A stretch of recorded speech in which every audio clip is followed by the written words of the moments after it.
ဒီနေ့အိမ်အတွက်ချင်းဝအောင်မနော်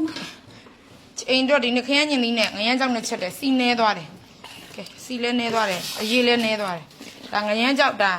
နှစ်ပိတ်တာကြော်ပေါ့နော်အဲ့ဒါချက်တာဒီမှာတိုးစရာလေးကဒီနေ့ဒီဘက်လုံးတွေအရမ်းများတော့ကလေးတွေကိုလည်းထွေးလီကလေးလုံးမကျွေးနိုင်ဘူးဟိုတိုးစရာရင်တော့တိုးစရာအများကြီးဆုံးနော်ဆုံးနာအခုတော့ပေါက်ပန်းပြူ ဒါလည်းပြီးရင်တော့မတမျိုးလေးပြီး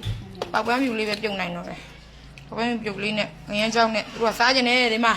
တိတ်မကြိုက်ရှာပါဘူးငရမ်းကြောက်ဟင်းဆိုလို့ကတော့အမထမင်းအိုးတွေကိုတခါတည်းထထလဲလဲစားတာဘယ်လိုဘိုက်တွေကစားနေမှမသိဘူးလားငရမ်းကြောက်နဲ့ခရမ်းညင်သည်အဲ့ဒါအဆက်ချက်ကလေးချက်ထားတာငရုတ်သီးခွဲချမ်းလေးနဲ့နည်းနည်းမင်းအောင်မအုပ်လိုက်ရအောင်တဲလေးတွေအဲ့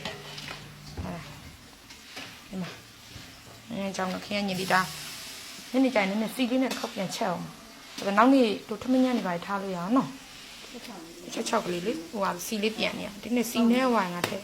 မနေ့သမီးညမှာရတယ် အများကြီးပဲ